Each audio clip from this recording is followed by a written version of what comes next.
لا حول ولا قوة إلا بالله العلي العظيم حسبنا الله ونعم الوكيل نعم المولى ونعم النصير أعوذ بالله من الشيطان اللعين الرجيم بسم الله الرحمن الرحيم الحمد لله الملك الحق المبين والصلاة والسلام على سيد المرسلين وخاتم النبيين ورحمة للعالمين سيدنا ومولانا أبي القاسم محمد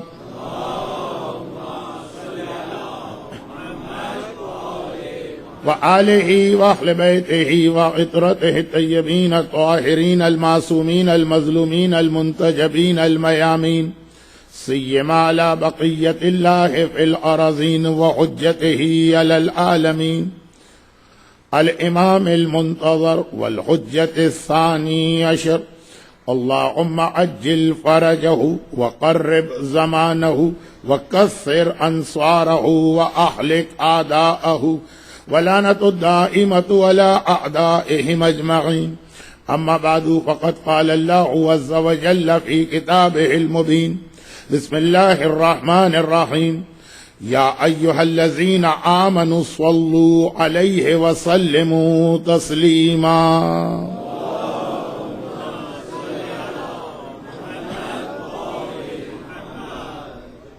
آج کی رات ایام ازا اور 1433 ہجری کے اس ماہ محرم کی پہلی شب جمعہ، اور ہر شب جمعہ چاہے وہ پہلی ہو، چاہے وہ آخری ہو، چاہے وہ درمیانی ہو، اگر اسلامی سال میں 49 یا 50 شب جمعہ آتی ہیں تو ہر شب جمعہ چند خاص احکامات ایسے ہیں جنہیں ہمیں اپنے ذہن میں رکھنا ہے، جن میں سے ایک موت کو یاد کرنا ہے، ایک دعا، اور ایک زمانے کے امام کے ظہور کے لیے اتنا تیار ہونا ہے کہ جیسے کل صبح امام آ رہے ہیں۔ اگرچہ میں نے پہلی مجلس میں بھی ایک جملہ عرض کیا تھا، اور فی الحال ابھی تک یہ ذہن میں ہے کہ میرا وعدہ تھا کہ آئندہ کسی مجلس میں بھی اس کی تفصیل آئے گی کہ توقید جائز نہیں، یعنی ظہور امام کی کوئی یقینی تاریخ بتا کے دینا، لیکن جیسا کہ کل آپ نماز جمعہ کے بعد یا نماز ظہر کے بعد جہاں بھی ہوں گے، زمانے کے امام کی وہ خصوصی زیارت صلاح نہیں ہے، کوئی حاجت نہیں ہے، کوئی دعا نہیں ہے، اس دن آپ کو کوئی ایسا کام ہی نہیں، ورنہ کون مومن ایسا ہے جو پریشانیوں سے، مصیبتوں سے، حاجتوں سے، دعاؤں سے بے نیاز؟ یہ صرف ذات پروردگار کی خاصیت ہے کہ ان اللہ غنی عن العالمین، اللہ ہر ایک سے بے نیاز، چنانچہ ہر ایک محتاج تو ہے، لیکن صرف بات سمجھانے کے لیے کہہ رہا ہوں کہ فرض کیجئے کوئی آپ کے پاس زندگی میں پرابلم ہے ہی نہیں، اور نہ ہی آپ کو 100% یقین ہے کہ نہ کوئی پرابلم آئے گا کبھی، پھر جس امام کا دن ہے آغاز کریں اس امام کے نام سے، چاہے وہی 2 لائنوں والی زیارت پڑھی جائے، بلکہ وہی پڑھنا چاہیے، کیونکہ مولائے متقیان نے کس طرح سے اس مومن کو ڈانٹا تھا جو مسجد کوفہ جیسی فضیلت والی جگہ پر، اہم ترین مسجدوں میں سے ایک مسجد کوفہ، ثواب کے اعتبار سے مکی اور مدینے کی مسجد کے بعد مسجدوں میں مسجد کوفہ تھی، کتنے مصلی وہاں پر ہیں اور کتنی اس کی فضیلتیں، وہاں بیٹھ کے لمبی دعا پڑھ رہا ہے تو مولا نے اس کو ڈانٹ دی، یہی جملہ کہہ کے ڈانٹا کہ جو اللہ تمہاری لمبی لمبی دعا کو سن رہا ہے وہی اللہ چھوٹی دعا کو بھی سنا کرتا. کیا ضرورت ہے اتنی لمبی دعا مانگنے کی؟ مختصر دعا مانگو. یہ بھی لمبی لمبی بڑی بڑی دعائیں اسلام نے مخصوص موقعوں کے لیے رکھی. آج شب جمعہ ہے، جمعہ کی رات دعائیں کمیل پڑھی، کل جمعے کا دن ہے دعائیں ندبہ پڑھی. لیکن ہر وقت اس کو اچھا نہیں سمجھا گیا، جس کی ایک وجہ میں بیان کر چکا ہوں. یعنی خالی ایک وجہ نہیں، کئی وجہ ہیں، لیکن ایک آ چکی کہ لمبی دعاؤں کا سب سے بڑا نقصان یہ ہے کہ آدمی کا کنسنٹریشن ختم ہو جاتا. دعا کے اندر الفاظ دعا سے زیادہ اہم ہے آپ کی توجہ. وہ منزل آ جاتی ہے کہ آدمی کو صفحے پلٹ کے دیکھنا پڑتے اب کتنے پیج باقی ہیں اس دعا کے. اس سے بہتر ہے ایک جملے کی دعا مانگے لیکن پورے خلوص و توجہ کے ساتھ.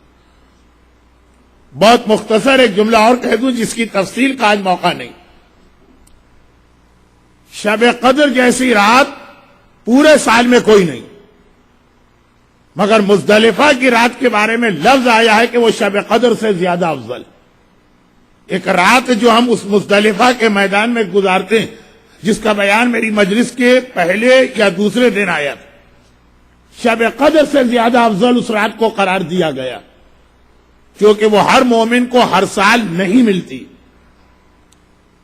عام لوگوں کے لیے شب قدر آپ دنیا کے کسی بھی خطے میں ہو آپ کو ہمیشہ ملے. اب مجھے نہیں پتا کہ نارتھ پول میں جو 6 مہینے کی رات ہوتی ہے وہ کتنی لمبی شب قدر ہو جائے گی، لیکن دنیا کے کسی علاقے میں آپ ہو، مزدلفہ کی رات صرف ان کو ملتی ہے جو حج پہ وہاں جائے. اس لیے اس کو اتنا ہائی لائٹ عام زندگی میں نہیں کیا جاتا. ورنہ ساری حدیثیں دیکھنے کے بعد فقط مزدلفہ کی رات ہے جس کے لیے یہ حدیث ملی ہے کہ شب قدر سے افضل. اس کے بعد اگلا اسٹیپ، اب ہم نے دیکھا کہ شب قدر سے زیادہ افضل رات، تو اس کے اعمال بھی اتنے ہی زیادہ ہوں. شب قدر کی کیفیت یہ ہے کہ اعمال یعنی رات ختم ہو جاتی، اعمال باقی رہ جاتے. ہر اعمال کرنے والے سے پوچھئے آخر میں پرابلم ہوتا ہے کہ کون سے عمل کو رکھا جائے اور کس کو چھوڑ دیا جائے. مجھے اب تک ایک آدمی ایسا نہیں ملا جس نے یہ کہا ہو کہ شب قدر کے جو اعمال اسلام میں ریکمینڈڈ آئے ہیں میں نے سارے کے سارے کر لی. اب ناروے وغیرہ میں جاؤں تو شاید 22 گھنٹے کی رات ہو تو شاید وہاں موقع مل جائے، لیکن 14 گھنٹے تک کی رات جہاں ہوتی ہے کچھ اعمال کو آخر میں کٹ کرنا پڑتا. اور مزدلفہ شب قدر سے زیادہ افضل. تو وہاں کے تو پتہ نہیں کتنے اعمال ہو، پتہ چلا کہ 2 منٹ کی صرف 3 دعائیں بتائی گئی ہیں بس. ارے جو شب قدر سے زیادہ افضل رات ہے، اور وہ بدو عربی کا واقعہ ذہن میں آ جاتا. قرآن کریم میں ایک سورہ ہے بقرہ، گائے والا سورہ جو 2.5 پارے کا، اور ایک سورہ فیل ہے ہاتھی والا سورہ جو 4 لائنوں کا.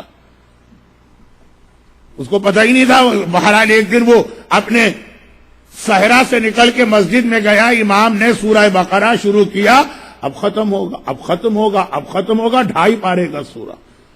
کبھی اس ٹانگ پہ زور دے کبھی اس ٹانگ پہ زور دے، کھڑے کھڑے تھک گیا. جوتو کر کے سورہ بقرہ ختم ہوا، واپس آیا اپنے گھر. اگلے مہینے پھر اس مسجد میں پہنچا، امام نے سورہ فیل شروع کر دیا، ہاتھی والا سورہ. وہیں سے نماز توڑا کے بھاگا. جب گائے کا سورہ 2.5 پارے کا تھا تو ہاتھی کا سورہ تو کم از کم 5 پارے کا ہونا چاہیے. اسے کیا پتا کہ 4 لائنوں کا سورہ. تو اب وہی ہمارے پاس بھی تصور، جب شب قدر کے 14 گھنٹے کے بھی اعمال کم لگتے ہیں تو جو اس سے بڑی رات ہے، اور ہم نے کتابیں ٹٹولی تو صرف 3 دعائیں 2-2 منٹ کی وہ بھی ہم کو ملی. کیوں؟ اب دیکھیں یہ تو پورا تقریر کا انداز ہی آج کہیں اور جا رہا ہے، مجھ کو واپس آنا ہے بہت تیزی کے ساتھ. کیوں؟ کہا کہ مزدلفہ کے اندر اللہ یہ چاہتا ہے کہ بندہ مومن جو اس سے مانگے اپنے الفاظ میں مانگے. پوری رات دعا مانگو لیکن الفاظ تمہارے اپنے، سیدھے سادے ٹوٹے پھوٹے. ہم اپنے الفاظ کتنے ہی پورا سال محنت کر کے جائیں مزدلفہ کی تیاری کر کے کہ ان الفاظ میں دعا مانگنا. ہماری ساری زندگی کی تیاری بیکار ہے اس ایک جملے کے مقابلے میں جو امام معصوم نے ہم کو تعلیم دیا ہوگا۔ عرفات میں جو ہم دعا پڑھتے ہیں وہ امام کی تعلیم دی ہوئی دعا، مگر مزدلفہ میں اللہ یہی چاہتا۔ اور یہ جملہ خاص وجہ سے بھی کہہ رہا ہوں، تقریر کے شروع والی بات تقریر کے آخر میں دوبارہ آئی۔ کبھی اللہ یہ چاہتا، جیسے بہت چھوٹے بچے سے کھیلتے ہوئے کبھی آدمی کا دل چاہتا کہ یہ بچہ اپنی تتلا کر جو توتلی زبان ہے اسی کے اندر ہم سے بات کرے، اس میں زیادہ مزہ آتا۔ ایک منزل آ رہی ہے کہ اللہ، اب یہ لفظ اللہ کے لیے مناسب تو نہیں ہے کہ اللہ کو مزہ آتا ہے کہ بندہ مومن اپنے الفاظ میں پورے خلوص سے مانگے، اس میں مزدلفہ کا میدان آ رہا۔ لیکن بات یہ ہو رہی تھی کہ مولا نے ڈانٹ دی، لمبی لمبی دعائیں تمہاری توجہ ہٹا لیتی، مختصر دعا پڑھو، ٹو دا پوائنٹ پڑھو، تاکہ جو خاص موقع ہیں اس وقت لمبی دعا پڑھنے کا مزہ آ جائے۔ روزانہ ہی اگر تم وہ لمبی دعا پڑھنے لگو گے تو شب جمعہ اور شب بدھ اور شب پیر میں کوئی فرق ہی نہ رہے گا۔ تو اب یہ جو ایک دعا کا اصول ہے کہ پوری توجہ چاہیے، جس کی وجہ سے اختصار، یہی وجہ کہ ہر دن ایک معصوم کا دن، اچھا اب ایک معصوم سے آپ کو دھوکہ ہو رہا ہوگا، آخر کے دن جو ہے وہ کوئی 3 معصوم کا ہے، پھر کوئی 4 کا ہے، وہ آپ دیکھ لیجئے گا، اور 2 ہفتے بھی آپ اس کی پریکٹس کیجئے تو آپ کو زبانی یہ چند جملے زیارت کے یاد ہو جائیں گے۔ لیکن خلاصہ یہ ہے کہ مختصر لمبی لمبی زیارت روزانہ بتائی جائے، آدمی آخر میں پڑھنا ہی چھوڑ دے گا۔ بہت ہی مختصر رکھا ہیومن سائیکولوجی کے اعتبار، لیکن بہرحال میرا ایک مشورہ کہ مشہد میں جا کے آپ اپنی جتنی دعائیں مانگتے ہیں 90% آٹھویں امام کے وسیلے سے ہوتی۔ نعوذ باللہ، نہ آپ مولا کے رتبے کو کم کر رہے ہیں، نہ آقا حسین کی منزلت کو کم کر رہے ہیں۔ سامرہ جا کے آپ جتنی دعائیں مانگتے ہیں 80% آپ کی 10ویں اور 11ویں امام کے وسیلے سے ہوتی ہیں، جبکہ آپ رسول خدا کی فضیلت میں شک نہیں کر رہے۔ 7ویں امام کے روضے میں اعلی حاضر القیام۔ اسی طرح سے دنوں میں بھی اس بات کا خیال کیجیے۔ اب جو کل کا دن ہے یہ زمانے کے امام کا دن، مگر اتنا یقینی ہونے کے باوجود کہ جمعہ ہے تو زمانے کے امام کا دن، اور اس طرح سے ہے کہ آخر کے جو 3 ہیں منگل بدھ جمعرات، ہر دن میں 2 3 معصوم جمع کر کے جمعے کو پھر خالی امام زمانہ کو رکھا، کسی اور معصوم کو ان کے ساتھ نہیں ملایا گیا۔ پھر بھی کہا گیا یہ مت کہنا یقین کے ساتھ کہ امام جمعے ہی کو آئیں، المتوقع، توقع ہے۔ تو اب ذکر امام زمانہ بھی شب جمعہ کو لازم تھا، اور ساتھ میں یہ والا جو فتنہ آج کل بڑھتا جا رہا، اس کی جانب بھی توجہ مبذول کرانا تھا کہ نہ تاریخ نہ دن، بلکہ شاید، اب جو میں کہہ رہا ہوں یہ لفظ شاید ہے، شاید جگہ کے حوالے سے بھی روایت میں کہ تبدیلی ہو سکتی، دن میں تبدیلی ہو سکتی ہے، تاریخ میں تبدیلی ہو سکتی ہے، شاید ظہور کی جگہ میں بھی تبدیلی ہو سکتی۔ لیکن یہ جو ہے اس کے اوپر میں بہت ہی زیادہ شک کے عالم میں یہ بات میں کہہ رہا ہوں۔ پہلی 2 باتیں تو روایتوں میں آئی، مگر یہ بات جو آ رہی تھی کہ جہاں یہ یقین ہو جائے کہ امام جمعے ہی کو آئیں گے، یہ توقید کا پہلا اسٹیپ ہے جو آپ نے طے کیا۔ وہی اسلام نے روک دیا کہ اگر یہاں نہ روکا گیا تو آگے بڑھتے بڑھتے تم وہاں پہنچو گے جہاں امام کے ظہور کی تاریخ پر بھی تمہیں یقین آنے لگے۔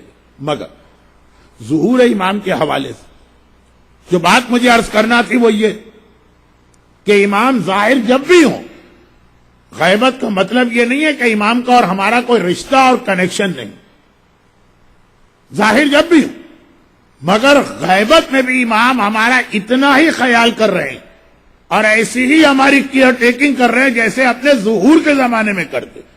تو آپ کی جتنی دعائیں، جتنے پرابلم، شب جمعہ کا دوسرا پیغام ہے دعا، وہ سارے کے سارے امام تک جاتے ہیں اور امام کے ذریعے سے اللہ تک جاتے ہیں۔ تو اپنی دعاؤں کے اس وسیلے میں زمانے کے امام کو نہ بھولیے گا، اور اس کے حوالے سے 1 2 باتیں آگے آئیں گی، لیکن سب سے آخری بات، زمانے کے امام کے بارے میں اگر ہم نے اپنا یہ عقیدہ نہ رکھا تو پہلی بات تو یہ کہ ہم میں اور غیروں میں کوئی فرق نہیں رہے گا۔ آنے والے کا انتظار ساری دنیا کر رہی، کوئی نام لے کے، کوئی نام لے کے، کوئی نام لے، مگر ہم میں اور دوسروں میں فرق یہ ہے کہ دوسرے سمجھتے ہیں جب آئے گا تو ہمارا اس سے رشتہ بنے گا، اور ہمارے یہاں یہ ہے کہ ظاہر ہونے سے پہلے غیبت میں بھی امام کے لیے اتنی ہی خدمت انجام دو جو ظاہر ہونے کے بعد انجام دینا، اور اسی کا نام وہ ولایت ہے جسے ہم نے پورے طریقے سے سمجھائی۔ وہ ولایت کیا؟ جو روٹ کاز ہماری قوم کی ہے وہ یہی ہے کہ ہم نے ولایت کو نہیں سمجھا، ولایت اور محبت کو مکس اپ کر دیا۔ ولایت آیے درود کی تشریح بھی ہے، اور یہ جو درود ہوتا ہے یہ ولایت کا اتنی اہمیت بتانے والا پیغام۔ اب تشریح کا وقت میرے پاس آج نہیں رہا، لیکن بہت ہی مختصر۔ قرآن کریم نے درود کی آیت میں خالی یہ نہیں کہا کہ صلو علیہ، ان پر درود بھیجو، بلکہ ساتھ میں یہ بھی کہا سلموا تسلیما۔ ان دونوں میں فرق کیا ہے؟ کیا یہ ایک ہی چیز ہے؟ مرحوم آیت اللہ العظمی آغا تقی بہجت، دیکھیں ان کی مرجعیت والی جو شخصیت ہے وہ دب کے رہ گئی ان کی عرفانی شخصیت کے مقابلے میں۔ علم عرفان کے اتنے بڑے ماہر کہ آج کے زمانے میں ایک مثال بن کے رہ گئے، جہاں کہیں کسی کی سمجھ میں نہ آئے کہ علم عرفان کیا ہوتا ہے، سمجھانے کے لیے نہ صرف یہ کہ نام لیا جاتا ہے بلکہ ان کے واقعات اور اتھینٹک واقعات۔ آغا تقی بہجت یعنی دل تو چاہ رہا ہے کہ تھوڑا سا ان کا ذکر کرتا، لیکن چونکہ اب بڑی راتیں شروع ہو رہی ہیں جس میں غم کا بیان بھی زیادہ ہوگا، ماتم کا بھی زیادہ وقت دینا پڑے گا، شبیہ کی بھی زیارت کرنا ہے، تو مجلس مختصر رہیں گی۔ ایک چھوٹی سی بات کہ آغا تقی بہجت اس دور میں علم عرفان کی سب سے بڑی مثال بن کے آئی، روحانیت کی اس عظیم ترین منزل پہ فائز تھے جو ہماری قوم کے کچھ نہ سمجھ امامت کے لیے بھی جس بات کے قائل نہیں۔ ایک ہمارے ہاں بھی کبھی کبھار یہ شور اٹھنے لگتا ہے نا، علم غیب تو خالی اللہ کے پاس ہے، امام کے پاس بھی علم غیب نہیں ہے، ان کو کیا پتا کل کیا ہونے والا۔ کبھی ہمارے یہاں امام کے معجزات کے حوالے سے بھی شک اٹھنے لگتے ہیں نا، فلاں معجزہ عقل قبول نہیں کرتی۔ وہ تو امامت کی منزل ہے جہاں تک میں آج کی تقریر میں نہیں جا پاؤں گا۔ خود آغا تقی بہجت، اچھا کل جن کے مصائب آپ نے سنے، حبیب ابن مظاہر، رشید حجری اور میثم تمار، یہ تین اصحاب امام کا ایک ایسا گروپ تھا جنہیں امام معصوم نے اس انداز سے علم غیب کی تعلیم دی تھی کہ حبیب کے بارے میں کم لیکن میثم تمار کے بارے میں زیادہ ہماری قوم میں ہر ایک کو معلوم کہ سولی پہ لٹک کے آنے والے زمانے کے قیامت تک کے حالات لکھوا رہے، تبھی تو آخر میں ان کی زبان پہ لگام دی گئی۔ اچھا زبان کاٹنے کا واقعہ میثم تمار کا شاید نہیں، وہ رشید حجری کا، لیکن چونکہ اردو زبان میں رشید حجری اتنے مشہور نہیں تو واقعات سارے میثم تمار کے نام سے آ گئے۔ دونوں ایک ساتھ مولا کے شاگرد تھے، دونوں کو مولا نے ایک ساتھ علم بلایا والمنایا دیا تھا، دونوں ایک ساتھ غیب کے حالات کو جانتے تھے، اور دونوں نے ایک ہی انداز سے بنو امیہ کے خلاف جہاد کیا، اور دونوں کو ایک ہی انداز سے کھجور کے درخت پہ سولی دی گئی۔ ایک کی زبان کاٹی گئی رشید، ایک کے منہ پہ لگام چڑھائی گئی میثم تمار۔ لیکن کیوں؟ یہ زبان بھی کیوں کاٹی تھی؟ یہ منہ پہ لگام بھی کیوں چڑھائی تھی؟ جب وہ غیب کے حالات لکھوا رہے تھے تو یہ تو غیر معصومین تک کے پاس علم آ جاتا ہے، اور لوگ آج کل ہمارے ایسے لوگ ہیں جو معصوم کے لیے بھی قائل نہیں۔ اور آج کے زمانے میں آئیے آغا تقی بہجت، ان کا ایک جملہ نقل کرنا ہے، واقعہ نہیں، فرماتے ہیں کہ جو ذکر خدا کیا جاتا قولی ذکر سے زیادہ اہم عملی اور فعلی ذکر ہوتا۔ ایک ہے آپ کہیں سبحان اللہ اپنی زبان سے، اور ایک ہے کہ آپ کا عمل بتائے کہ آپ اللہ کو واقعاً پاک و پاکیزہ سمجھتے ہیں۔ ایک ہے اللہ اکبر آپ زبان سے کہیں، ایک ہے آپ کا عمل بتا رہا ہو کہ آپ اللہ کو اس کائنات میں سب سے بڑا سمجھتے ہیں۔ زبان پہ ہو اللہ اکبر، حالت یہ کہ امر بالمعروف میں ہر ایک سے ڈرے جا رہے ہیں، حالت یہ کہ خاندان کی ایک چھوٹی سی تقریب میں گناہ ہو رہے ہیں تو ہم اس کو نہیں روک پا رہے ہیں، اور زبان پہ 100 دانے کی تسبیح اللہ اکبر اللہ اکبر، اللہ سب سے بڑا ہے، ارے اللہ تو تمہارے بھتیجے اور بھانجے سے بھی چھوٹا ہو گیا تمہارے گھر میں۔ ذکر قولی کے مقابلے میں ذکر عملی زیادہ اہم ہے، زیادہ فضیلت ہے، زیادہ فائدے۔ لیکن یہ بات میں نے اس لیے کہی کہ اسی طرح درود کی بھی دو قسمیں، ایک درود قولی ہے جو آپ زبان پہ لفظ لے کے آتے ہیں وہ بھی ضروری، اور ایک درود عملی ہے کہ آپ کا عمل بتائے کہ آپ درود کو ماننے والے ہیں۔ صلو علیہ ہے کہ زبان سے درود بھیجو، سلموا تسلیما ہے کہ اپنے عمل سے درود کو ثابت کرو۔ اور عمل سے درود کیا ثابت ہے؟ سورہ نساء کی آیت نمبر 64. آج نہ اس کی تلاوت کا وقت ہے نہ ترجمے کا، لیکن اس کی تشریح بعد میں ہوگی. صرف ایک لفظ قرآن کہتا ہے کہ یہ اس وقت مومن بنیں گے جب یسلموا تسلیما، تیرے ہر حکم کے سامنے سر جھکائیں اور اطاعت کریں. درود عملیہ اطاعت رسول. یہ عجیب بات ہے کہ زبان کے اوپر درود ہے، چہرے پہ داڑھی بھی نہیں. زبان پہ درود ہے، سر پہ اسکارف بھی نہیں. میں فقہی اعتبار سے مسائل نہیں بتا رہا ہوں. ہو سکتا ہے کہ آپ کسی مرجع سے پوچھیں کہ گھر کی تنہائی میں جہاں کوئی نامحرم دیکھنے والا نہ ہو، عورت اگر درود پڑھے تو کیا سر پہ دوپٹہ ڈالنا ضروری؟ وہ کہیں گے نہیں، وہ تو خالی نماز ہے کہ تنہائی میں بھی پڑھی جائے تو سر کو جھپانا. لیکن بات اس کی نہیں، بات ہو رہی ہے درود عملی کے کہ نامحرم کے سامنے. صحیح مسئلہ. زبان درود بھیج رہی ہے، اس کا اپنا ثواب ہے، وہ ثواب ختم نہیں ہوگا. لیکن قرآن نے دو چیزیں ملا کے کہی ہیں، صلو علیہ وسلموا تسلیما. یہ جو دوسری چیز ہے کہ جو حکم رسول اور امام آئے اس کو آنکھیں بند کر کے مانو، یہ ہے ولایت. اور اس کی مزید تشریح کل ہوگی، لیکن پہلے آپ ایک مختصر سی بات سمجھ. ولایت کے حوالے سے ہمارے ہاں مجلسوں میں ایک نقطہ بہت پڑھا جاتا اور بالکل صحیح، مگر میرے اعتبار سے وہ آدھا. اور وہ یہ ہے کہ ولایت کا اعلان جب آیا تو قرآن نے کیا کہا؟ الیوم اکملت لکم دینکم. آج جب من کنت مولا کا اعلان کیا گیا، فہذا علی مولا کا اعلان کیا گیا، آج دین کامل ہوا. علی کی ولایت کی اہمیت سمجھے. کلمہ توحید آ چکا ہے، دین نامکمل. کلمہ رسالت آ چکا ہے، دین نامکمل. نماز اور روزہ آ چکا ہے، دین نامکمل. قرآن نازل ہو چکا ہے، دین نامکمل. اسلام آ چکا ہے، دین نامکمل. مکمل نہیں ہوگا جب تک کہ علی کی ولایت اس میں شامل نہ کی جائے. جس دن من کن تو مولا کا اعلان اسلام میں شامل ہوگا تب جا کے قرآن کہے گا اکملت لکم دینکم. توحید، رسالت، توحید، رسالت، قرآن، اسلام، شریعت، ایمان، فروع دین، اصول دین، ان میں سے کوئی بھی اسلام کو مکمل نہیں کرتا. مکمل کرنے والی چیز علی کی ولایت کا اعلان. یہ آپ مجلسوں میں بہت کثرت سے سنتے ہیں اور آپ کا ایمان ہے کہ یہ اتنا سنا ہوا جملہ سن کے بھی آپ نے نعرہ لگایا.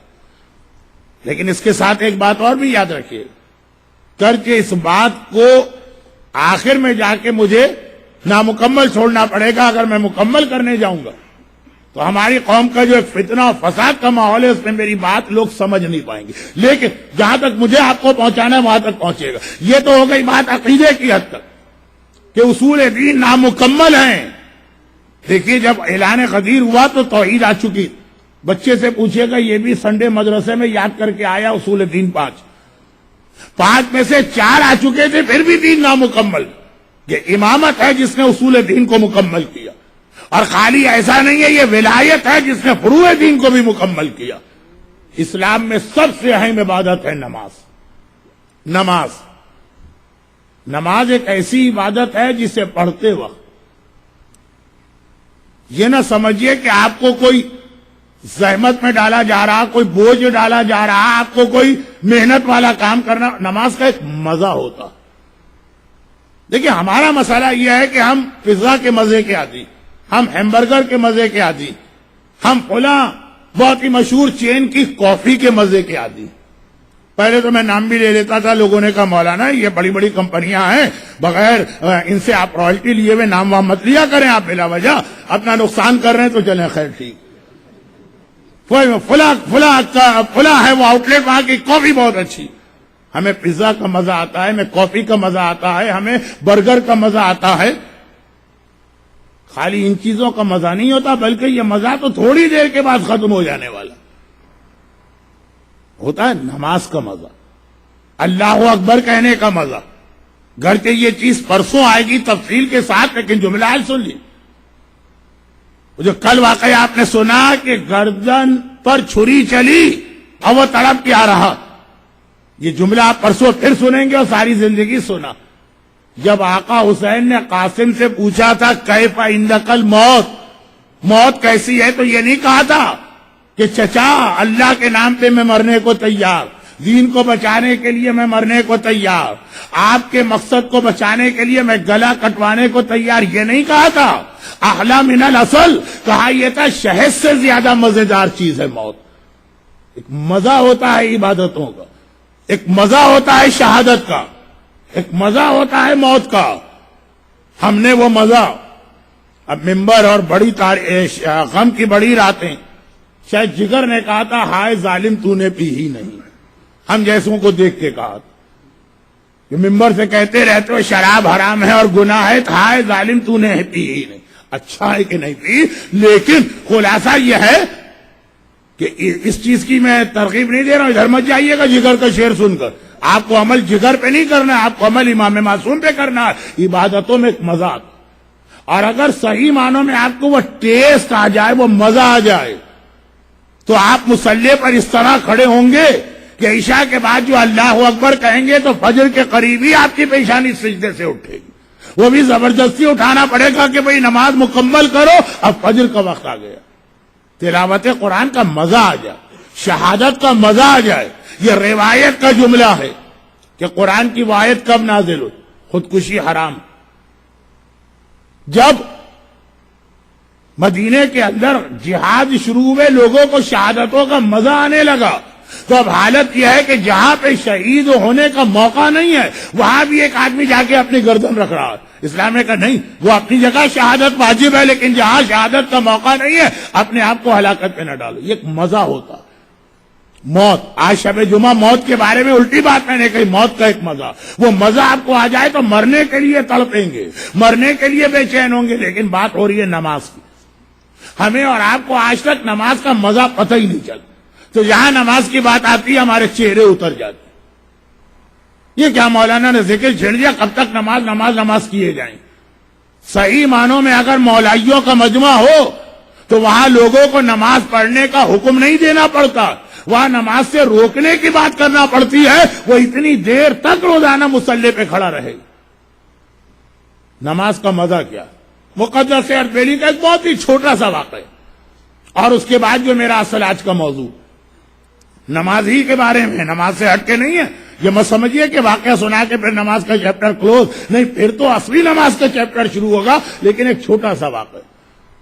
مقدس اردبیلی تاریخ تشیع کے ان دو مجتہدین میں سے ایک، جن کے بارے میں یقین کے ساتھ یہ کہا جاتا، یہ لفظ بڑا مشکل لفظ ہے، یقین کے ساتھ یہ کہا جاتا ہے کہ اس غیبت میں بھی وہ جب چاہتے تھے زمانے کے امام سے ملاقات کر کے مسائل کا حل دریافت کر لیتے۔ ہماری تاریخ کے جتنے مشہور مراجع، ان میں سے ہر ایک کی امام سے ملاقات ہوئی، محمد ابن یعقوب کلینی ہو، کہ شیخ صدوق ہو، کہ شیخ مفید ہو، کہ شیخ توسی ہو، کہ سید مرتضی ہو، کہ علامہ ہلی ہو، کہ شہید اول و شہید ثانی ہو، چاہے علامہ مجلسی ہو، اور وہاں سے لے کے زمانے حاضر تک کے علماء۔ آغا محسن حکیم کا ایک جملہ کہ اس جہاز پر مجھے حج کرنے سے منع کر دیا گیا، اور کب یہ جملہ کہہ رہے جب وہ ہوا میں اڑے ہوئے، کس نے آ کے منع کیا؟ وہاں کون تھا ایسا؟ حضرت امام خمینی کا یہ جملہ کہ آج کی رات تہران کا کوئی شخص اپنے گھر میں نہیں رہے گا، مرد ہو، عورت ہو، بوڑھا ہو، بچہ ہو، سب کے لیے واجب ہے کہ وہ گھر سے باہر نکلے۔ یہ سارے وہ واقعات ہیں جو آپ اس منبر سے سنتے رہتے ہیں، اسی لیے میں تفصیل تو چھوڑیے، اختصار بھی نہیں کر رہا ہوں، صرف اشارہ کر رہا ہوں۔ تو وہاں سے لے کے یہ سلسلہ یہاں تک چلا، مگر باقی مراجع اور مقدس میں ایک فرق ہے کہ باقی مراجع امام سے ملنا چاہتے ہیں، کوئی مسئلہ ہے، کوئی حاجت ہے، یا ویسے ہی زیارت کی تمنا ہے، تڑپ رہے ہیں ہماری آپ کی طرح، اپنی مرضی سے نہیں مل پاتے۔ جب امام کی مصلحت ہوتی ہے، چاہے وہ مسجد سہلا کی 40 راتوں کا عمل کیا ہو، چاہے مسجد جمگران کا عمل کیا ہو، چاہے وہ دعائیں پڑھی ہو، لیکن وہ تڑپ رہے ہیں، جب امام چاہیں گے تو ملیں۔ مقدس اردبیلی کے بارے میں اور سید مہدی کے بارے میں کہا جاتا کہ یہ دو مرضی ایسے ہیں کہ جب ان کا دل چاہتا یہ امام تک پہنچ جاتے تھے۔ تفصیلات کا موقع نہیں ہے، اس لیے کہ آج کی مجلس ولایت کے عنوان پر ہے، مقدس کے حالات پر نہیں ہے، لیکن یہ بہت عظیم حال ہے۔ ایک لسٹ ہے ہمارے پاس ان علماء کی جنہوں نے ساری زندگی کوئی حرام کام تو حرام کام، کوئی مکروہ کام بھی نہیں کیا۔ یا واجب یا مستحب. وہ کیسے ممکن ہے؟ یہ ایک الگ عنوان ہے. ان میں مقدس کا نام اتنا اہم کہ ہم اور آپ تو کسی کی اوٹ پٹانگ حرکتیں دیکھ کر بھی اس کو ٹائٹل دے دیتے ہیں کہ بڑا اللہ والا ہے، بہت ہی صوفی ہے، بہت ہی مقدس. مقدس سے اردبیلی کو عام آدمی مقدس نہیں کہتے. حضرت امام خمینی جب ان کا ذکر کرتے نام نہیں لیتے، قال المقدس. مرحوم آیت اللہ خوئی جب اپنے درس میں ان کا کوئی فتویٰ ڈسکس کرتے ہیں تو کہتے ہیں قال المقدس. بڑے بڑے مراجع وہ ان کو مقدس کہتے ہیں. تو انتہائی عظیم تقوی کے اعتبار سے اور علم کے اعتبار سے یہ واقع. ایک رات کو سو رہے ہیں، خواب میں رسول خدا کو دیکھا. جس خواب میں رسول خدا آ جائیں وہ جھوٹا نہیں ہو سکتا ہے، لیکن بہرحال پہلے یہ پتا ہونا چاہیے یہ رسول ہیں کہ نہیں. مقدس جیسا عظیم مرجع. ہم تو یہ اپنا خواب لے کر انہی کے پاس جائیں گے کہ ہم نے خواب میں دیکھا، ہمیں رسول خدا لگے، آپ کنفرم کریں کہ ہیں کہ نہیں. یہ تو کرائیٹیریا ہے ہمارے خواب کے صحیح اور غلط ہونے کا. تو جب وہ کہہ رہے ہیں کہ میں نے خواب میں دیکھا، اور حضرت موسیٰ کو دیکھا. حضرت موسیٰ بھی اللہ کے انتہائی اہم انبیاء میں سے ایک، رتبے میں تیسرے نمبر پر آتے ہیں حضرت ابراہیم کے بعد انبیاء میں. اور حضرت موسیٰ ایک جملہ پیغمبر سے کہہ رہے ہیں جو بالکل کامن سینس کا جملہ کہ یا رسول اللہ، آپ کی ایک حدیث ہے کہ جس نے نہیں، حدیث یہ علماء امتی کا انبیاء بنی اسرائیل، میری امت کے علماء بنی اسرائیل کے انبیاء جیسے. اور حضرت موسیٰ بنی اسرائیل، تب ان کی قوم کے نبی کو پیغمبر نے اپنی امت کے عالم کے برابر قرار دیا. تو ذرا حضرت موسیٰ کو اعتراض نہیں ہوا، سمجھنا. دیکھیے دو الگ چیزیں، ایک ہوتا ہے کسی چیز پہ اعتراض کرنا، ایک ہوتا ہے کسی چیز کو انڈرسٹینڈ کرنا. الگ الگ چیزیں. اگر ہم کہیں کسی مرجع کے فتوے پر کرٹیسائز کرنا حرام ہے، وہ الگ چیز. وہ آپ کا اعتراض غلط ہے، فتویٰ کہاں سے دے دیا فتویٰ، ہم نہیں مانتے، اس کو کہتے ہیں کرٹیسزم. اور ایک ہوتا ہے کہ مسئلہ انہوں نے کہا میں سمجھ میں نہیں آ رہا، اس کی کچھ ذرا وضاحت کر. دو چیزوں کو مکس اپ نہ کیجیے. تو خیر، حضرت موسیٰ نے کرٹیسائز نہیں کیا. یا رسول خدا، آپ نے جو یہ کہہ دیا کہ آپ کی امت کے عالم، وہ کون؟ پیغمبر نے چاروں طرف دیکھا، مقدس ایک طرف کھڑے. کل کی مجلس کے شروع میں جو بات آئی تھی اس کو بھی اس سے جوڑ لیجئے کہ اگر جیسا سوال ہو ویسا جواب دے دیں پھر بھی بات کو آدمی آگے بڑھائے. اب بات آگے بڑھانے والا کوئی دانشمند و عقل مند ہے تو کوئی نہ کوئی اس کی مصلحت ہوتی ہے. تو خیر، وہ اس کی ایک دلیل یہ واقعہ بھی. پیغمبر نے چاروں طرف دیکھا، مقدس کھڑے تھے، اشارہ کیا کہ اے کلیم خدا، اے نبی خدا، اے موسیٰ، ان میں سے تو یہی. حضرت موسیٰ نے کہا کہ یا رسول اللہ، اجازت ہے کہ میں جا کے ذرا ان سے بات کروں، جج کریں کتنا ان کا علم ہے میری امت کے نبی کے برابر. چنانچہ پیغمبر نے اجازت دی ہے، قریب. اچھا، جب قریب آئیں گے تو بات چیت کیسے شروع ہوگی؟ آتے انہوں نے سوال کیا کہ تمہارا نام کیا؟ اب ایک سوال کرنا تھا کہ ایک بار مقدس اسٹارٹ ہوگا. میرا نام احمد ہے، میرے باپ کا نام محمد ہے، اردبیل کے علاقے میں پیدا ہوا، نجف میں آ کے تعلیم حاصل کی، کربلا میں زندگی گزارتا ہوں، یہ میرا ایڈریس ہے، یہ میرا ٹیلی فون نمبر ہے، یہ میرا سیل نمبر ہے، یہ میری ای میل آئی ڈی ہے، یہ اس طرح سے صبح اٹھتا ہوں، اس طرح شام کو. یعنی بہرحال مقصد یہ کہ بہت تفصیلات. حضرت موسیٰ چکرا گئے. ایک حدیث آپ نے سنی ہوگی نا، عقل مند کی نشانی یہ ہے کہ تین چیزوں میں بہت کمی کرتا: سونے میں، اور بہت ہی عقل مند ہے تو صرف مجلس میں 1 گھنٹہ سوتا ہے، اس کے علاوہ تو سوتا بھی نہیں ہے. تو سونے میں، کھانے میں اور بولنے میں. ایک عام انسانوں میں جو صاحب علم بھی نہ ہوگا، صاحب عقل ہے. اور مقدس جیسا عالم جسے رسول خدا ایز اے ماڈل پیش کر رہے ہیں کہ یا نبی خدا، ایک تو یہی، اور وہ اتنی لمبی اور بہت ساری باتیں ایسی جن کی کوئی ضرورت بھی نہیں. حضرت موسیٰ چکرا گئے، حیران ہو گئے. کہا کہ اے شخص، میں نے صرف تجھ سے نام پوچھا، نام ہوتا احمد، اور یہ لمبی چوڑی تفصیل تو نہیں پوچھی. مقدس اردبیلی نے پلٹ کے کہا کہ اے نبی خدا، آپ بھی مجھے ایک سوال کا جواب دیں. اب یہ قرآن کا 20واں سورہ ہے، سورہ طٰہٰ. رسول خدا کے نام طٰہٰ و یاسین. تو طٰہٰ سورہ جو ہے یہ اس کا دوسرا پیج ہے جس میں آپ کو یہ سب ملے گی تفصیل. کہ حضرت موسیٰ شادی ہو گئی ہے، بیوی کو لے کے جا رہے ہیں، اور راستے میں اندھیرا ہو گیا اور بیوی نے کہا لائٹ چاہیے، تو ایک جھاڑی کے پیچھے آگ نظر آئی، وہاں گئے اور خدا نے خطاب کیا تو قرآن کی آیت قال وما تلک بیمینک یا موسیٰ، آیت ہے اے موسیٰ تمہارے سیدھے ہاتھ میں کیا؟ اور جو قرآن جواب کوٹ کر رہا ہے قال، موسیٰ فرماتے ہیں یا عصایا اتوکا علیہا احش بہا غنمی ولی فیہا معارب اخری. موسیٰ، اب یہ قرآن کی آیت، موسیٰ کا جواب ہے کہ اے پروردگار میرے ہاتھ میں ہی عصایا، یہ میرا عصا ہے یا اسٹک، اس کو میں زمین پہ گاڑ کے اس کے سہارے بیٹھتا ہوں.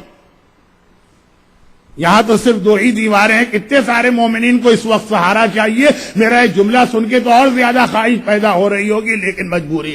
موسیٰ جو ہے وہ اپنے ساتھ انتظام کرتے ہیں، خدا بندہ اسے زمین میں گاڑ کے اس کے سہارے بیٹھتا ہوں. احش بہا غنمی، اس کے ذریعے سے اپنی بھیڑ بکریوں کی حفاظت کرتا ہوں. ولیہ فیہا معارب اخری، اس میں اور بہت سارے فائدے. مقدس نے کہا یا موسیٰ، اللہ نے آپ سے صرف اتنا پوچھا تھا، وما تلک بیمینک، یا موسیٰ تیرے سیدھے ہاتھ میں کیا؟ اتنا جواب کافی تھا کہ یہ میرا عصا. اور اس کے بعد جو آپ نے تفصیل بتائی کہ اس عصا سے یہ کام کرتا ہوں، یہ عصا کا یہ فائدہ ہے، یہ عصا کا یہ فائدہ ہے، اتنی تفصیل آپ نے کیوں بتا دی؟ جناب موسیٰ نے کہا تمہیں نہیں معلوم، اے احمد اربیلی تمہیں نہیں معلوم. زندگی میں پہلا موقع تھا کہ اللہ مجھ سے براہ راست باتیں کر رہا، تو میرا دل چاہتا تھا یہ بات جتنی لمبی ہو جائے، جتنی لمبی ہو جائے، جتنی دیر اللہ میری جانب رہے، جتنی دیر مجھ سے بات کرتا رہے، اس لیے میں جان بوجھ کر بات کو لمبا کر رہا تھا. کہا نبی خدا یہی میرا مسئلہ ہے، زندگی میں پہلی بار کوئی نبی خدا، کوئی رسول خدا مجھ سے بات کر رہا ہے، مجھے مزہ آ رہا ہے، دل چاہ رہا ہے بات کو جتنا لمبا کر سکتا ہوں لمبا کروں، اس لیے اس تفصیل میں گیا ہوں. حضرت موسیٰ وہیں سے واپس ہو گئے. یا رسول خدا، یا رسول خدا مجھے کوئی امتحان نہیں لینا، واقعا آپ کی امت کے یہ عالم میری قوم کے انبیاء کے برابر ہے. مگر جملہ کیا آیا؟ جملہ یہ آیا کہ جب اس سے بات کا موقع ملے جس سے آپ کو محبت. اب میں بھونڈی مثالیں نہیں دیتا ہوں، اور بہت ساری مثالیں، جب اس سے بات کا موقع ملے. پاکستان میں پوچھئے والدین سے، رات کے 12 سے 5 تک جو فری پیکج آتا ہے اور وہ لگے ہوتے ہیں اس فری پیکج پر، تو وہ کہاں بات ہو رہی ہوتی ہے، کس سے بات ہو رہی ہوتی ہے؟ اس سے زیادہ بیان کرنا تہذیب ممبر کے بھی خلاف ہے اور شاید غم کی ان راتوں کے بھی. لیکن بات کیا کہ جس سے آدمی کو ایک اٹیچمنٹ ہے، جس سے لگاؤ، جتنا لگاؤ ہے اتنا ہی ڈیپینڈ کرتا ہے جس سے محبت ہے. دل چاہتا ہے جتنی لمبی بات ہو جائے، جتنی لمبی بات ہو جائے. دل ہی نہیں چاہتا ہے فون کو رکھنے کا یا کال کو ڈسکنیکٹ کرنے کا. یہ فطرت ہے آدمی کی. اگر ہمیں اتنا ہی پتا چل جائے کہ نماز کہتے کس کو ہیں، تو یاد رکھیے نماز پڑھوانا مسئلہ نہیں ہوگا، نماز ختم کروانا مسئلہ ہوگا. مومن نماز چھوڑنے کو تیار نہیں ہوگا، اس لیے کہ نماز اس بات کا نام ہے کہ کائنات کے حاکم نے سب کو ہٹا کے آپ کو اپنی بارگاہ میں بلایا، اس کو میرے پاس آنے دو، اس وقت میں اس سے بات کرنا چاہ رہا ہوں. نماز آپ کی بات ہے ڈائریکٹ اللہ سے، آپ کی بات ہے رب العالمین سے، آپ کی بات ہے خالق کون و مکان سے. آپ کی گفتگو چل رہی ہے، آپ کا سلسلہ کلام چل رہا. اسی ایک روایت میں یہ بھی ہے کہ سب سے اچھی نماز وہ ہے جس کا قنوت سب سے لمبا ہوتا، کیونکہ نماز میں باقی جتنی باتیں وہ تو گویا ایک طرح سے سیٹ فارمولا اسلام نے دیا تو میں یہ پڑھنا. قنوت وہ ہے کہ جس کے اندر آپ جتنا چاہیں ایڈیشن اور اضافہ کرتے چلے جائیے. تو اب ایک حدیث بھی ہے نماز کے بارے اور اس کا ایک خاص کانٹیکسٹ بھی ہے. اللہ کے رسول جب میرے بچے بہت چھوٹے چھوٹے تھے تب یہ سوال بچے مجھ سے بہت کرتے. بھئی جب پہلی مرتبہ آدمی نکلتا ہے تو ہر جگہ اس کی آنکھیں پھٹ جاتی. جب میں پہلی دفعہ 84-85 میں ٹورنٹو آیا تھا، آپ میں سے بہت سے نہیں آئے تھے، تو میں چہرے دیکھ کے بتا رہا ہوں کہ آپ میں سے بہت سے نہیں آئے تھے، اور کچھ آئے بھی ہوں گے اس وقت، لیکن چہرے پہچانے نہیں جا رہے. اس وقت بغیر داڑھی والے تھے، ان تقریروں کے بعد بہت سے انہوں نے داڑھی رکھی ہے. تو خیر خلاصہ یہ ہے کہ پہلی دفعہ واقعاً آ کے پھٹ کے رہ گئی کہ ٹورنٹو لگا کہ ہاں واقعاً دنیا کے کسی ایسے خطے میں گئے. اب تو گھر سے نکلنے کو میں تیار نہیں ہوتا، لیکن یہ بات کی چیزیں پہلی بات ہے، یہ پہلی مرتبہ لندن گیا، ٹورنٹو گیا، نیو یارک گیا. یہ تو ہوا مادی پہلو، لیکن نہ مزہ یہاں آتا ہے نہ مزہ وہاں آتا. مزہ آتا ہے یا حج کے دوران مکے میں اور یا پھر کربلا محلہ کی زیارت میں. اب وہاں گئے، وہاں جا کے تفصیل بتائے. اب جب گھر والوں کو تفصیل بتائی جا رہی ہے، بچے تڑپ کے کہتے ہیں پاپا آپ اکیلے چلے گئے، ہمیں لے کے کیوں نہیں گئے؟ ہر جگہ یہ فطری بات ہے، بچہ یہ سوال کرے گا۔ اللہ کے رسول جب معراج کے سفر سے واپس آئے، اچھا معراج کا سفر پیغمبر ساتوں آسمان تک گئے اور آئے، اس سفر کا مقصد اگر کوئی یہ کہے کہ مولانا ایک جملے میں بتائیے اتنا لمبا سفر جو آئنسٹائن کو چکرا کے رہ گیا، اس انداز کا سفر، اس کی جو تھیوری ہے، تھیوری آف ریلیٹیوٹی، جس پر آج کل کچھ اعتراض بھی سامنے آئے، لیکن معراج کا سفر 1400 سال پہلے جس رفتار سے پیغمبر گئے اور آ رہے ہیں، اور اس کا نماز سے بہت گہرا تعلق۔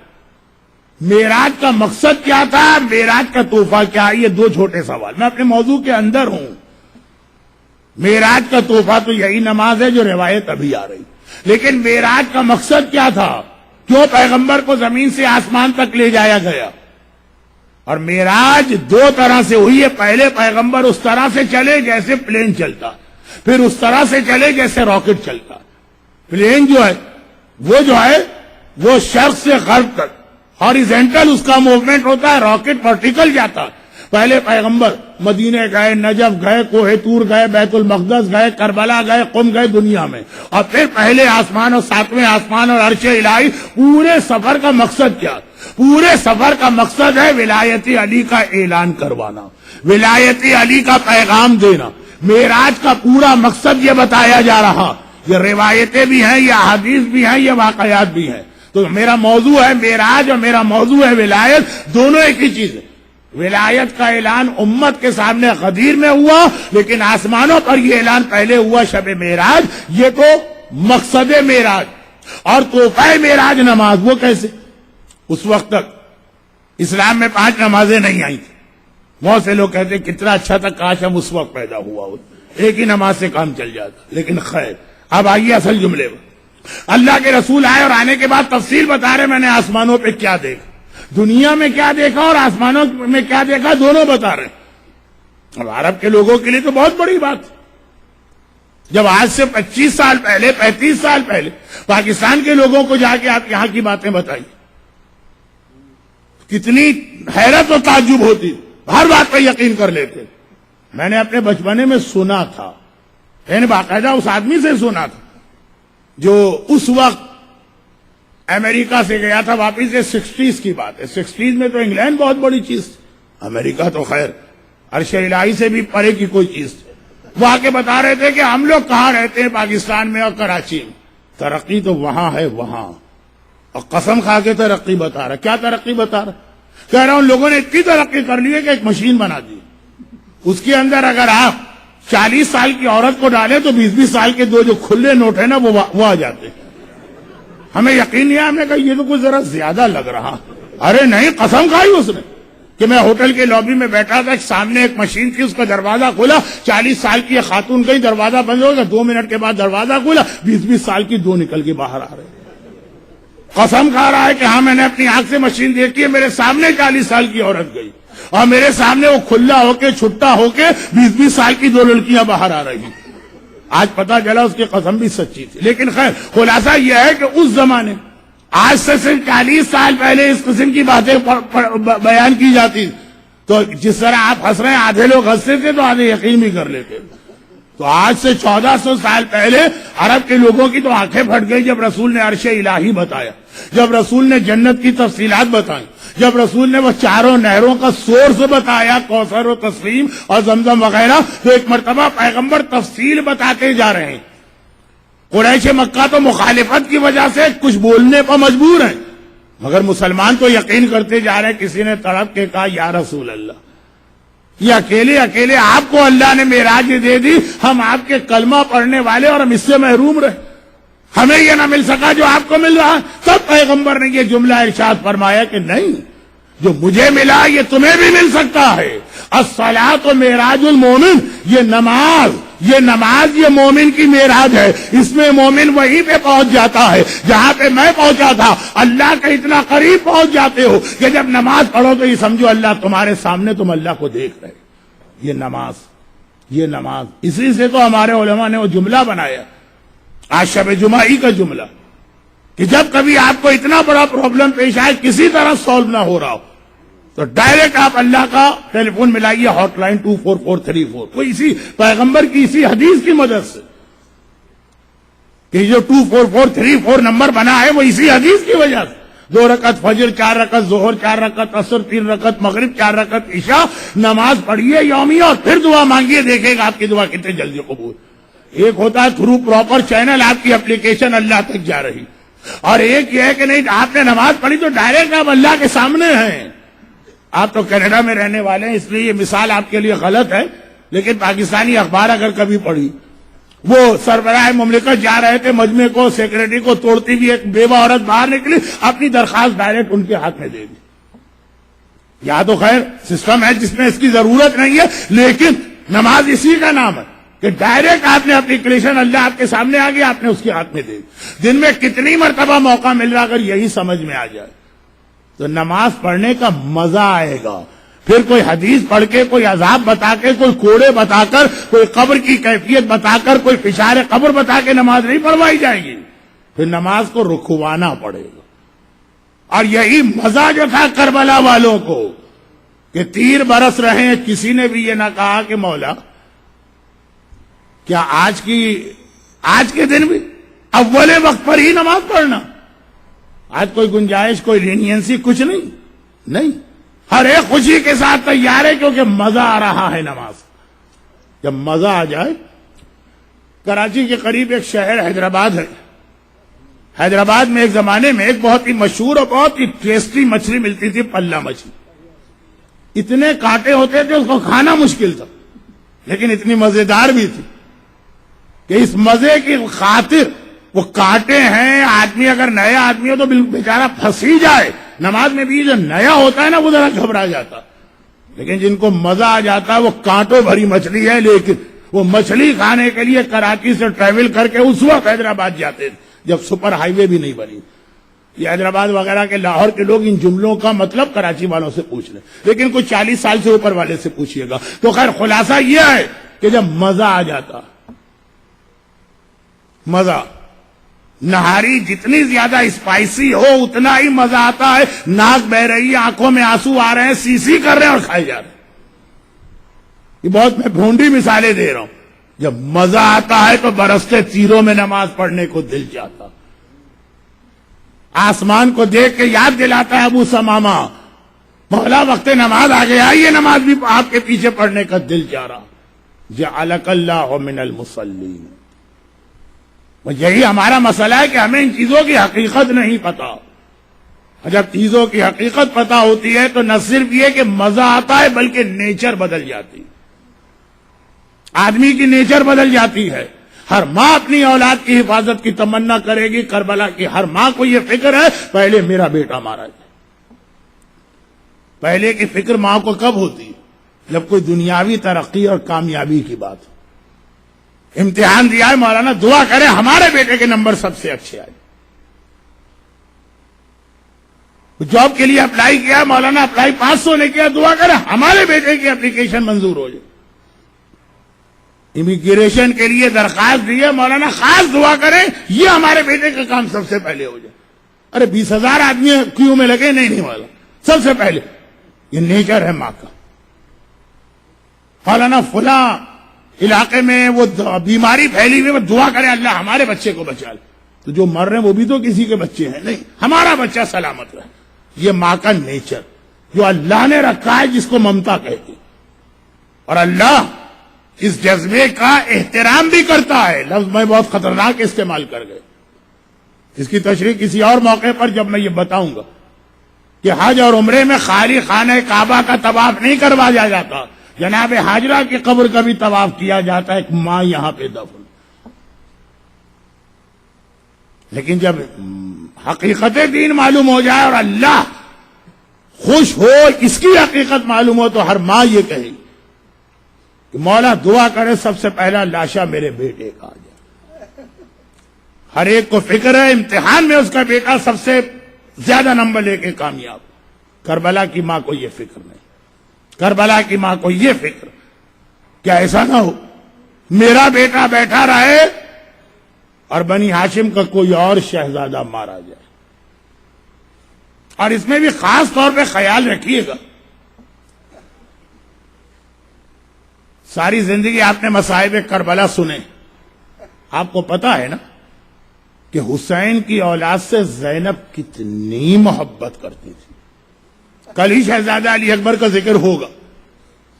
یعنی محاورتاً ایک بات کہہ رہا ہوں کہ شاید حسین علی اکبر سے اتنی محبت نہ کرتے ہوں جتنی محبت زینب علی اکبر سے کرتی. اور کیوں؟ میرے بھائی کا 18 سال کا جوان. مگر سوچیے، کیا حسین اور زینب کی محبت جہاں جہاں ہے یک طرفہ؟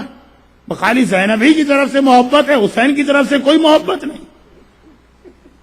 جتنا زینب حسین سے محبت کرتی ہیں اتنی ہی محبت حسین کو بھی اپنی زینب سے، اور جتنی محبت زینب کو حسین کی اولاد سے ہے اتنی ہی محبت حسین کو زینب کی اولاد سے.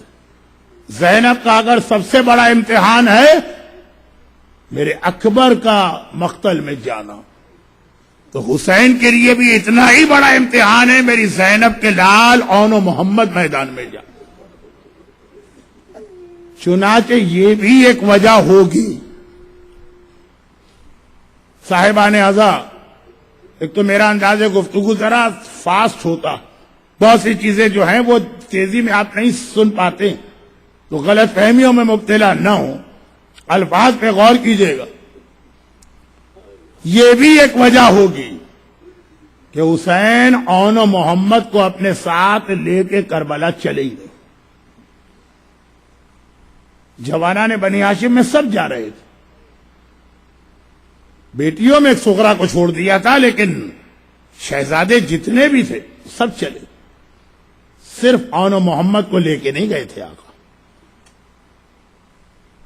اگرچہ ظاہری اعتبار سے آقا نے یہ جملہ کہا تھا کہ بیٹا اون، بیٹا محمد، تمہارا باپ عبداللہ ابن جعفر طیار بہت ضعیف اور بیمار، بلکہ اتنی آنکھوں کی بینائی کمزور تھی کہ جس کو آج کی انگریزی زبان میں کہا جائے گا پارشلی بلائنڈ. باپ کی خدمت کرو. یہ کہہ کہ اون و محمد کربلا کے شہداء میں واحد ہیں جن کو چھوڑا گیا. مزہ دین کے لیے قربانی دینے کا بھی ایک مزہ ہوتا ہے جس کی سمجھ میں آ جائے. حسین ایک بہت بڑا امتحان دیتے ہوئے مکے سے نکلے. حج، جس حسین نے 25 حج تو پیدل کیے، اور حج شروع ہونے والا ہے کل 9 تاریخ کو حج شروع ہو جائے گا، بلکہ آج سے ہی حج شروع ہو جائے گا. اور 26واں حج حسین کا ہے، صرف ایک دن کیا چند گھنٹے باقی بچتے ہیں، اور حسین کو اپنا حج قربان کرنا پڑ رہا. اسلام کے لیے حسین نے جو قربانیاں دی ان میں پہلی قربانی یہاں سے شروع ہوتی ہے ظاہری اعتبار سے، حج قربان کرنا. نہیں کروں گا حج، کعبے کا احترام برقرار رہے. مجھے تو مرنا ہی ہے، یہ لوگ تو مجھے شہید کریں گے، لیکن احترام کعبہ. لیکن حسین کو کتنا قلق اور دکھ تھا کعبہ چھوڑنے کا. یہ روایت کا جملہ ہے کہ حسین کی سواری جب مکے سے چلی تو سواری آگے جا رہی، حسین آگے دیکھ ہی نہیں رہے. حسین گردن کو گھما کے پیچھے دیکھ رہے جب تک کعبے کی ایک جھلک بھی نظر آتی رہے. میرے مظلوم آقا نے آگے دیکھا ہی نہیں، کعبے پہ نگاہ جمی. ساری کائنات حسین کے چہرے کی زیارت کو اپنی سعادت سمجھتی، اور میرا آقا آخری لمحے تک کعبے کی جھلک دیکھتا رہا.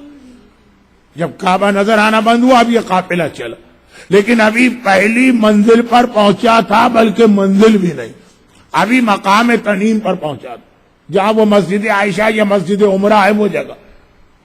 کتنی 7 کلومیٹر دور ہوگی حرم سے. 7 کلومیٹر پہ قافلے کبھی نہیں رکتے، لیکن وہاں پہ یہ قافلہ پہنچا. حسین نے آواز دی عباس.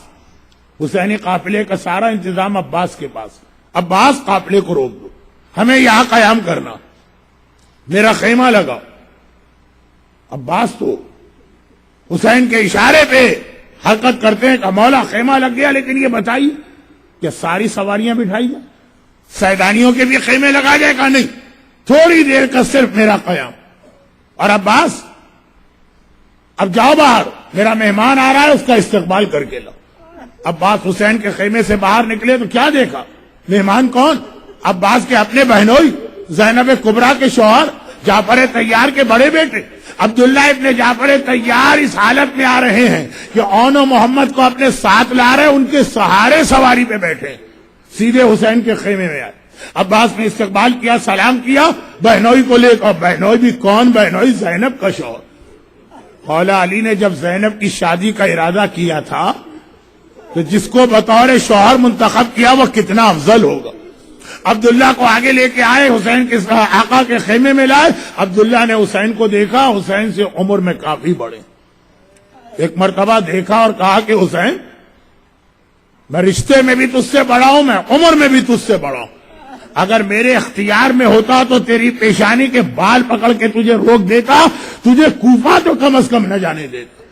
مجھے پتا ہے کوفہ کن بے وفا اور غداروں کا شہر، لیکن مجھے یہ بھی معلوم ہے کہ تو امام وقت و امام زمان، تو جو عمل کرتا ہے حکم خدا سے کرتا۔ میں صرف اس لیے آیا ہوں کہ ایک مرتبہ اپنی بیوی زینب کو خدا حافظ کہہ دوں۔ حسین نے کہا عبداللہ وہ آپ کی بیوی ہیں، وہ باہر ان کی محمل ہے، وہ زینب کی محمل و سواری۔ کہا آقا اس سے اجازت لینا تھی، اجازت لے کے وہاں چلے۔ وہاں جناب زینب کو یہ اطلاع مل گئی میرا شوہر آیا۔ ایک بار دل میں خیال پیدا ہوا کہ اگر میرا شوہر مجھے واپس لے جانے آیا ہو اور یہ کہہ دے کہ تم میری بیوی ہو میرے ساتھ واپس چلو، اور حکم شریعت بھی ہے کہ شوہر حکم دے دے تو بیوی گھر سے باہر نہیں جا سکتی، تو مجھے واپس نہ جانا پڑ جائے، بس دل میں یہ خیال تھا۔ ادھر عبداللہ نے قریب آ کے محمل پہ ہاتھ رکھا اور صرف سلام کیا، السلام علیک یا بنت رسول اللہ، رسول کی بیٹی میرا سلام لیجئے۔ زینب نے سلام کا جواب تو دیا، وعلیک السلام یبن امی، اے میرے چچا کے بیٹے میرا جواب سلام لو، مگر اس سے پہلے کہ عبداللہ کچھ کہے تڑپ کے زینب نے کہا، اے میرے چچا کے بیٹے اگر مجھے واپس لے جانے آیا ہے تو شریعت کے آگے زینب کچھ نہ بولے گی، مگر زینب کو واپس نہ لے جائے گا، زینب کا لاشا ہی جائے گا، زینب کی میت ہی جائے گی، بھائی سے الگ ہو کے یہ بہن زندہ نہیں رہ سکتی۔ میرا دل چاہتا ہے ہاتھ جوڑ کر کہوں شہزادی ابھی تو خالی آپ نے سوچا کہ کہیں بھائی اور بہن میں جدائی نہ ہو جائے تو آپ کی یہ کیفیت ہے، اور جب کل عصر عاشور حسین آخری رخصت کے لیے آئے گا اور کہے گا زینب اب میرا الوداعی سلام لو، آج بھائی اور بہن کا ساتھ چھوٹ رہا ہے، شہزادی اس وقت آپ پہ کیا قیامت گزرے گی؟ عبداللہ زینب کے رتبے کو جانتے، چنانچہ جیسے ہی شہزادی نے کہا حکم دے گا تو میں چلوں گی، عبداللہ تڑپ اٹھے، سر سے پیر تک سارا جسم کانپا، ہاتھ جوڑے، کہا شہزادی بھلا میری یہ جسارت کہ میں آپ کو کوئی حکم دوں؟ میں تو اس لیے آیا ہوں، ہمارے اور آپ کے جج رسول خدا نے فرمایا ہے کہ جب راستے کوئی مشکل سفر اختیار کرو تو راستے کی مشکلات کے لیے صدقے کا سامان لے کے جاؤ۔ میں تو اس سفر کے لیے سامان صدقہ لایا ہوں، اور ارباب عزا کیا سامان صدقہ عبداللہ پیش کر رہے؟ ارے بوڑھے باپ نے پہلے اون کو آگے بڑھایا، کہا کہ اگر میرے آقا پہ کوئی مصیبت آئے اسے میری جانب سے صدقہ کر دینا، پھر محمد کو آگے بڑھایا اور اسے بھی لے جائیے، جب میرے آقا پہ کوئی مصیبت آئے اپنی جانب سے محبت کو صدقہ کر دینا۔ اون و محمد کو بوڑھا باپ سامان صدقہ بنا کے لا رہا ہے، اور واقعا ماں نے بھی ہمیشہ اون و محمد کو صدقے کا سامان ہی سمجھا۔ یہ ہے جس کو ولایت کا مزہ آ جائے، باپ کا مزاج بدل جاتا ہے، ماں کی ممتا بدل جاتی ہے۔ زینب نے بھی سارے راستے اون و محمد کو سامان صدقہ ہی سمجھا۔ دیکھیے بڑا لمبا سفر تھا، کبھی دھوپ تیز ہوتی تھی، زینب نے کبھی اون و محمد کو نہ دیکھا، گھبرا کے کہا بھیا حسین دیکھتے نہیں دھوپ کتنی تیز ہے، اکبر کا چہرہ اتر گیا ہے۔ جب کربلا میں پہنچ رہے ہیں راستے کی خاک اور دھول اڑ رہی ہے، کبھی ماں نے نہ کہا بھیا دیکھ میرا اون میرا محمد کس طرح خاک میں آلودہ ہے، ہمیشہ کہا بھیا دیکھ میرے اکبر کے بالوں پہ گرد جم گئی ہے۔ ارے 7 محرم سے پانی بند ہوا، اکبر تو 18 سال کا ہے، اون و محمد تو چھوٹے ہیں۔ زینب نے کبھی نہ کہا بھیا دیکھ میرے اون میرے محمد کے ہونٹ سوکھ چکے ہیں، جب کہا پلٹ کے کہا بھیا ذرا دیکھ میرا اکبر پیاس کی وجہ سے ہونٹ کس طرح سوکھے۔